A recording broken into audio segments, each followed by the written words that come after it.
Hi, my name is Joshua with Kids Ministry Tools, and in this video, we're going to talk about getting donations for your children's ministry. Let's get right into it.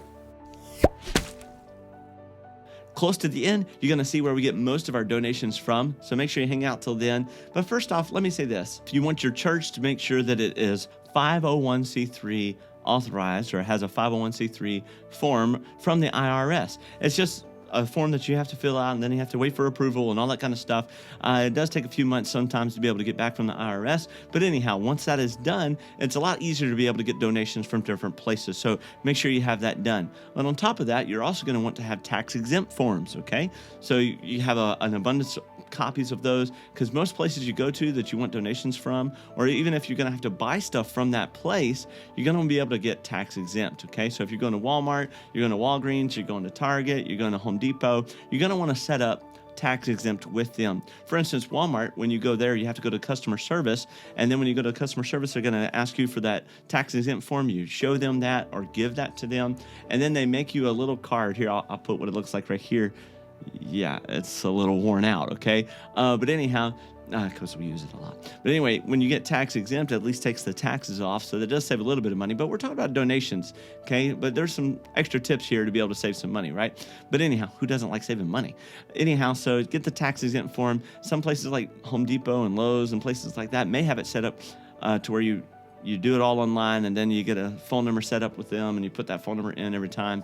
It's different at every place. Some places have it on file. They know you, whatever the case. But still, they're going to want that tax exempt form to be able to save some money on taxes, so your church doesn't have to pay it, okay? Now, don't do anything illegal with that. Don't do anything wrong to where you're buying something for your home or something for your own personal needs. No, the tax exempt is strictly used for the stuff that's bought for the church. And guess what? The children's ministry is a part of that. So it'd be a good idea to make sure that your church is already tax exempt and has those forms readily and made available to the workers that are helping buy stuff for the ministry. Now let's get into donations. Ready? Number one, some places may donate of their stock, the things that they have in their store already. Now, most of the time, what I've found in this case is that you want to go straight to the manager, obviously, and they're going to want a letterhead that has, basically the logo and stuff of the church there at the top, and a list of the things that you're going to be doing with those donations. What event are you doing? Has it been successful before? How many people are going to be there? Some may even ask, hey, to put this sign showing that we helped donate. So like our Super Soaker Saturday, we go to Home Depot, and Home Depot says, hey, okay, what you got going on? And they see all the stuff that we've had in the past, and they say, wow, that's neat, whatever. And they usually donate around $500-$600 worth of supplies there at Home Depot. But if you're going to do that, number one, under that, you would want to make sure that you know what you need, okay? So obviously you're not going to go get light bulbs for a children's event that has to do with water, okay? So kind of make sure you know what you need, and most of the time they're pretty good about that, okay? I've gotten donations from Home Depot, Lowe's, different things like that, but those places usually it's out of their stock, okay? It's things that they give that they already have in stock. I've never had them order something for me. It was only stuff that was in their stock. But know what you need, okay? And then number two under that is also Instacart. Instacart, what do you mean? Well, we've had a lot of things donated to our church, but most of it went to ministries in the church, including the children's ministry, from Instacart. So let's say that somebody buys something on Instacart, and all of a sudden they say, you know what, I don't want that anymore, or they don't accept the delivery, or whatever the case may be. Most of the time, the delivery driver is allowed to pick a nonprofit organization to donate that delivery to. I mean, we've gotten drinks, snacks, chips, you name it. We've even got adult diapers. But still we got a bunch of different stuff that's been donated simply because Instacart didn't receive it. And they found, hey, there's a church nearby that would receive our donation, and there you have it. It's just that simple. So that's number two. Number three, and then there's other stores like Walmart and Target and Walgreens and different places like that. They actually give out grants, and you have to go online and apply for the grant. And it's not as hard as what you may think, okay? Now they're asking for a little bit of extra stuff. I think Walmart wants to make sure that your cyber grant, you have to go to their site and you have an account with them and all this kind of stuff. But anyway, and that may change, okay, whatever. But still, you follow the steps on Walmart's website, and it shows that if you're approved, hey, you would have between $200 and $5,000 worth of a grant that's given free to your ministry. And so now keep in mind, it's only one a year, and it's only one per ministry. So your church is the ministry, right? It's not one per ministry in the church. So in other words, if the children's department does it, now it settles it to where now the teens can't do it, the choir can't do it, the bus ministry can't do it. So whatever ministry you're going to have it donate to, or maybe even split it amongst all of them. But anyhow, so the grant's only once a year. The most that Walmart's ever donated was $2,500 to our bus ministry one year. All the rest has been around $200, $250. But still, hey, what ministry couldn't use $200, $250 for free, just by 15 minutes of filling some paperwork out, okay? So that's a way to do it. Grants, there's plenty of them out there.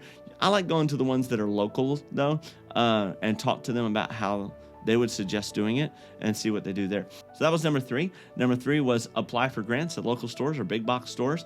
And number 4 is simply, where do we get most of our donations from? The actual tangible things. Now, I'm not talking about money. I'm not talking about, IOUs or anything like that. I'm talking about a tangible donation, chips, drinks, water bottles, tangible things, prizes, things like that. Where do we get most of those kind of things donated from? Well, first, one of those places would simply be places that have leftovers, okay? Like donut shops. Donut shops usually close between 12 and 1 o'clock, and some earlier even if they run out. But around Saturday, you don't want to wait till like Thursday or Friday to get stuff that you're going to use on Sunday.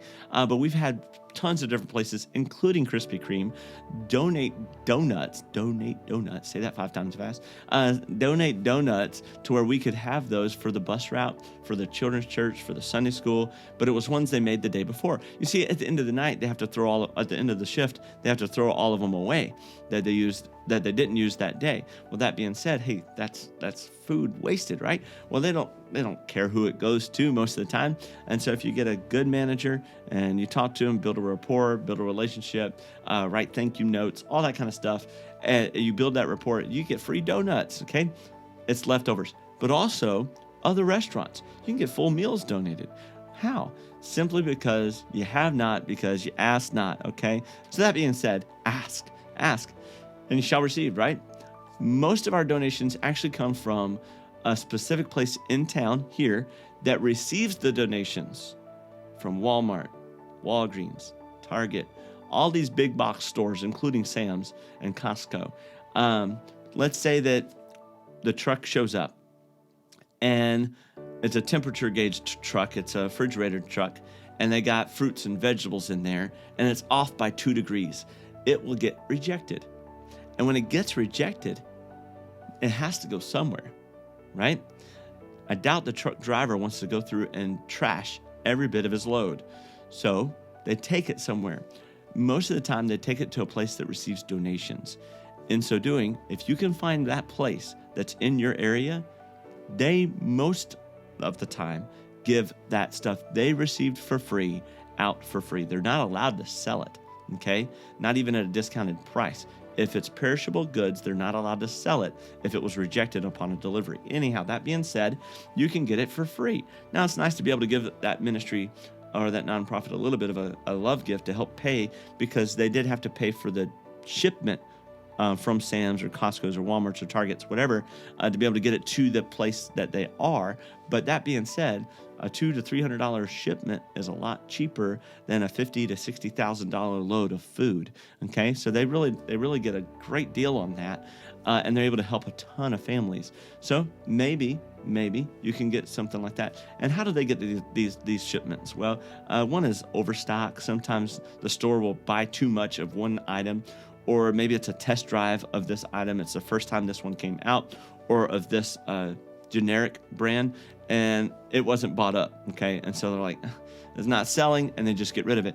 Well, many times these places like this receive those kind of donations, those kind of write-offs, right? So overstock items, rejected deliveries, we already talked about that. And also the stuff that's about to be out of date, they'll be able to get those things too. Okay, maybe it's got a month left. Well, you can get rid of a lot of snacks in a month's time. Okay, it doesn't matter how many kids you have or how many families you have in your church. People like to eat, amen. Okay, and then you might be chosen as to be a recipient, okay, of these places like Walmart and Walgreens and stuff that have things that are almost perishable, that are almost out of date. And so maybe you can get some of these things donated for free, and that would be awesome, right? Who doesn't like donations? I don't know. Anyhow, hey, I hope you enjoyed these simple tips. Let me review real fast. Make sure that you're a tax-exempt church and you have a 501c3 already filled out. It makes donations a lot easier and makes things look more legit. Make sure that you are, right? Okay. And that way your church can receive these kind of donations, because some places don't like donating unless you are a 501c3. And the tax exempt is just simply to save money on other items. And it goes into hairy business if you're trying to do things under the table. Let's not do that. Let not your good be evil spoken of, right? And then, hey, go to places that have stock that's too much, and they say, hey, we'll be willing to give some of this stuff away. And then you can find places that just, we got leftovers. What are they going to do with it? Throw it away. Well, take it. Use it for the ministry. Amen? Find that place in your area that gives out these extra donations from these big box stores. And yeah, it may not, you can't sell it, you can't do stuff like that, but you can give it away. And hey, it's been a while since I've given just a piece of candy away. Most of the time, it's these big bags of chips and things like that. And we have a man in our church who donates a lot of time to be able to take a trailer down and pick up $2,000 to $3,000 worth of snacks and drinks and prizes every single week.